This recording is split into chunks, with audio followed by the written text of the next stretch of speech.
Torturous nightmares, sinister secrets, and a bloody outcome. The disappearance of a family will reveal the terrible truth behind the facade of ordinary life. Revelations await you that will make you shudder with horror. Are you ready for the shocking secrets and heartbreaking events taking place in the dark corners of this house?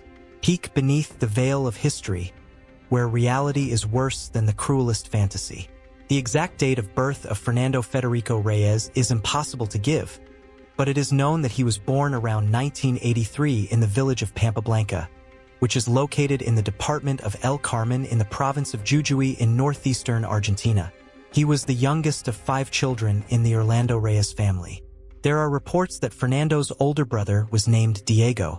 Information about the childhood and adolescence of the hero of our story is very little. However, people who knew him in adulthood agree that he was quite silent. In 2008, Fernando, who at that time was more than 20, met 14-year-old Dana Estrella Baila Martinez. Despite the significant age difference, the young people quickly found a common language.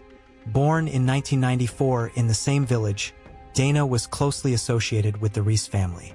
She was known as a cheerful, energetic, positive girl. Her smile never left her face, and her optimism energized everyone around her.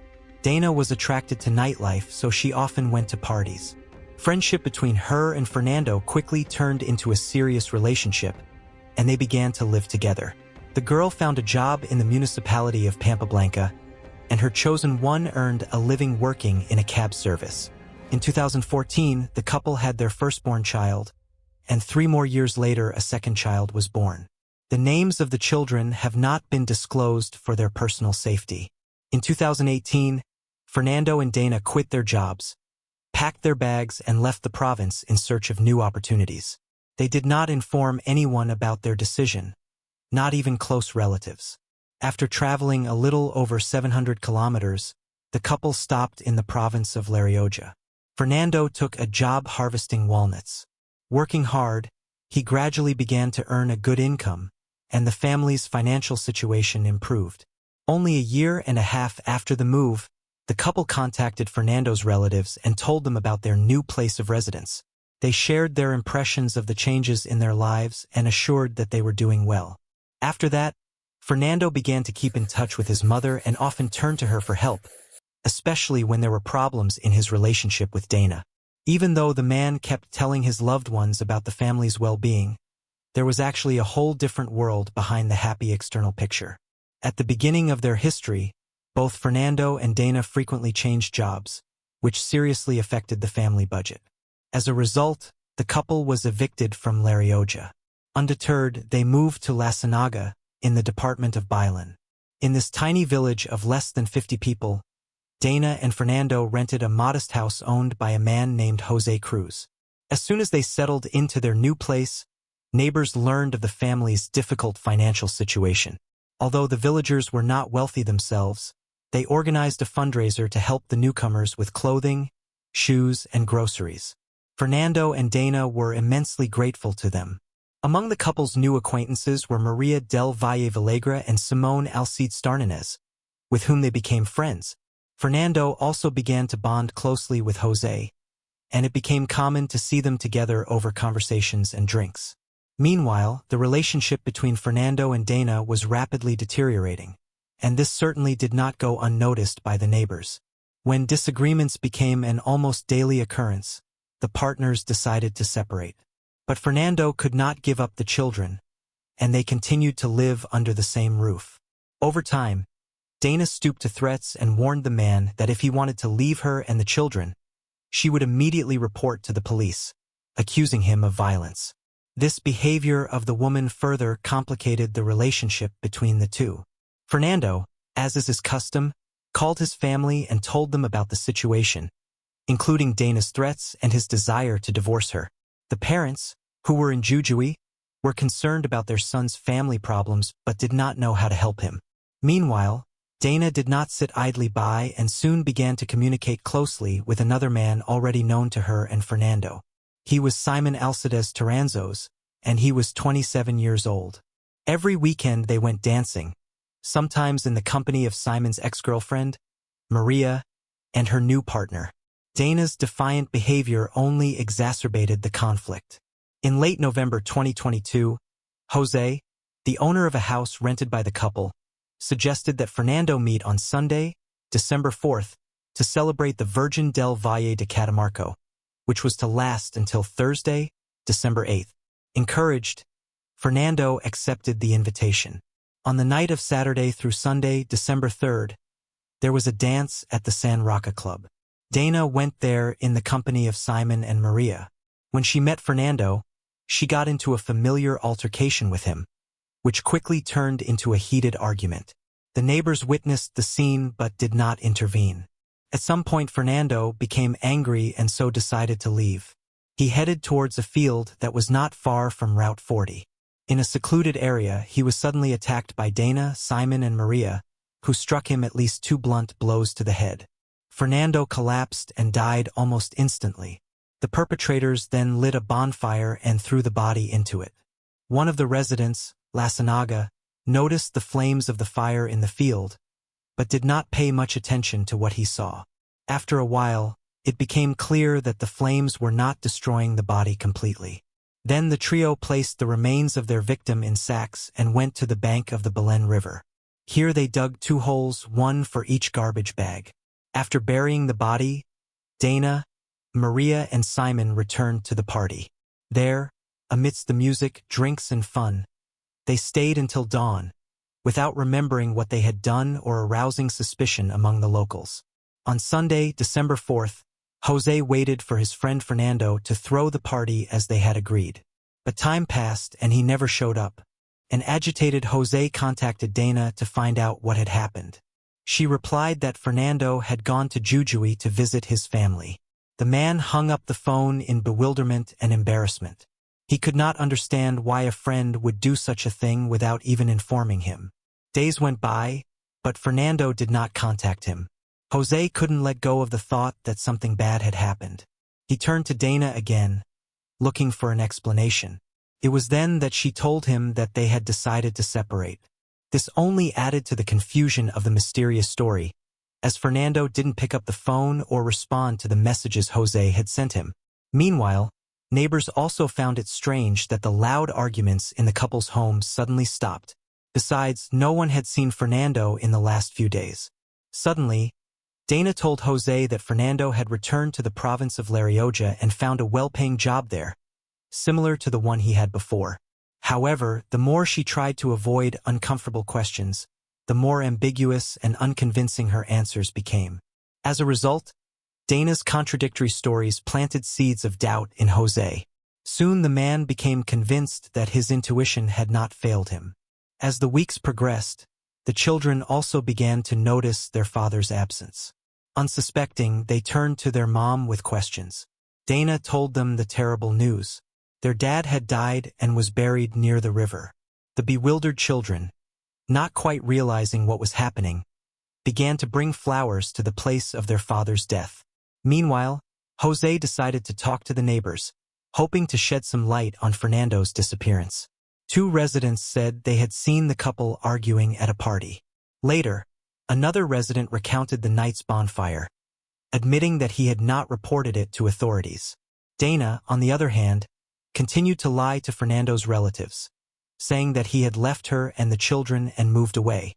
Moreover, she started demanding money from them to raise the babies. However, there was still a long way to go before her crime was exposed. The story woven by Dana, Simon, and Maria hid a gruesome truth that no one knew about. In mid-April 2023, Jose, who never stopped striving to find out the truth, tried to find out if Fernando had indeed returned to Jujuy to visit relatives. On social media, he managed to find Diego, Fernando's older brother.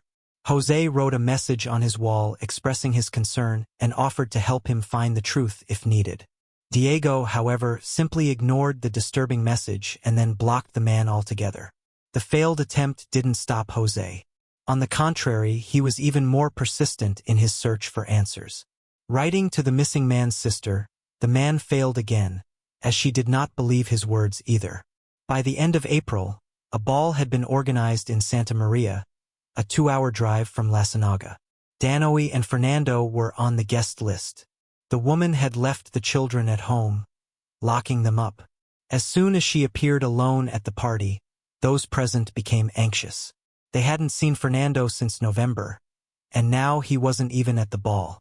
At the same time, Jose heard crying coming from the rented house. Since he was the owner, he had spare keys. When he went inside, he saw small children left unattended. The little girl relayed to him word for word what their mother had told them.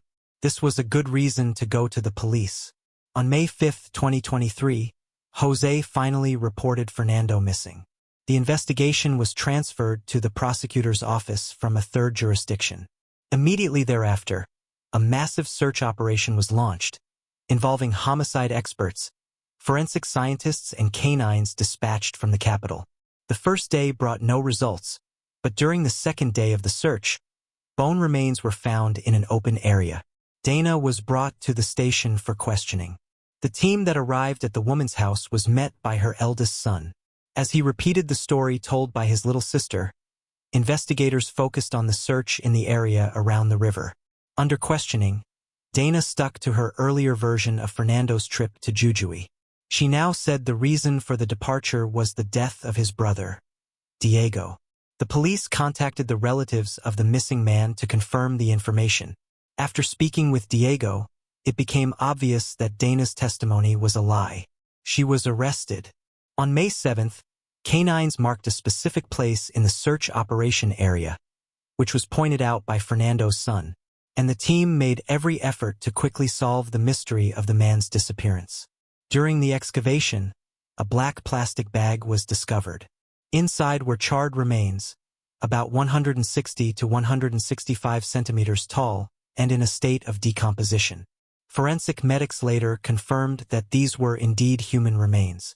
Given the seriousness of the events, Attorney General Alejandro de Ayalasto arrived at the scene, along with a team of forensics and criminal investigation officers. To confirm the identity, the fragments found were sent to the forensic laboratory. The announcement of the find forced Dana to talk. She confessed to the murder when she was informed that if she remained silent, she would probably receive a life sentence. The interrogation in the presence of Prosecutor Marina lasted about 8 hours. The suspect tried to mitigate the circumstances and claimed that she had acted in self-defense. Her final version was that Fernando, 39, was harassing her. According to the woman, she began to hit him, without intending to take his life. The force of blows Dana did not calculate. Realizing that she accidentally killed her former partner, she panicked and decided to destroy the traces of the crime. In addition, she ruthlessly ratted out her accomplices. In the early morning hours of May 8, 2023, at the end of the interrogation, the prosecutor charged Dana with 3 counts. Murder with particular cruelty of a relative, cruelty in the commission of a crime, and assisting 2 or more persons in the commission of a crime. The woman was taken into custody at the police headquarters in Bailen. As for Maria and Simon, they were charged with murder with particular cruelty, with prior conspiracy of 2 or more persons. Both were taken into custody at the Bailen police station, pending a meeting with Prosecutor Marina and providing their versions of events, which were to be checked against the story told by Dana. As part of the investigation, the cell phones of all the suspects were sent to the forensic laboratory where they were thoroughly analyzed. Calls, personal messages, photos, videos, and other materials were examined. Fernando's relatives were devastated. The cold-bloodedness with which Dana committed her act astounded them. They also had to face the difficult ordeal of traveling to Catamarca to cooperate with the investigation. There, among other formalities, they provided DNA samples. It was only the meeting with the children that provided some consolation for the dead man's loved ones. Their maternal grandmother took custody of them. On May 18th, Simon and Maria, represented by the same lawyer, appeared before Prosecutor Marina. Both categorically denied any involvement in what had happened. The lawyer noted that it was impossible to focus only on Dana's testimony, and therefore the evidence of his client's guilt was not convincing enough. A few days later, the defense filed a request for psychological and psychiatric evaluations based on a review of the contents of the suspect's phones. On May 31st, a third judicial district judge granted this request and the preliminary hearing was suspended. Prosecutor Marina then requested that all three remain in custody until a trial date was set, given the seriousness of the crimes committed. There was a possibility that the trial would be heard by a jury. Diego, Fernando's brother, and his father Orlando appeared at the trial to join the prosecution side, represented by counsel. The trial was originally scheduled for June 13, 2023, but has since been postponed. At this time, the next tentative date when the three accused of killing Fernando Reyes will have to answer for their horrific act is unknown. The relatives of the deceased hope for justice, but the children from now on will have to grow up without their father and mother, realizing that she was the perpetrator of a brutal crime that destroyed their family. This case was a vivid confirmation that sometimes the people we trust the most are actually our worst enemies, just waiting for the right moment to reveal their sinister nature. At the same time, it's a sad reminder that when breaking up, it's important to keep your distance and avoid conflicts that can lead to tragic consequences, such as the ones I've told you about. Thanks for watching. I recommend checking out the other true crime stories as well. Click right now, and don't forget to click the bell so you don't miss new stories. See you soon. Take care.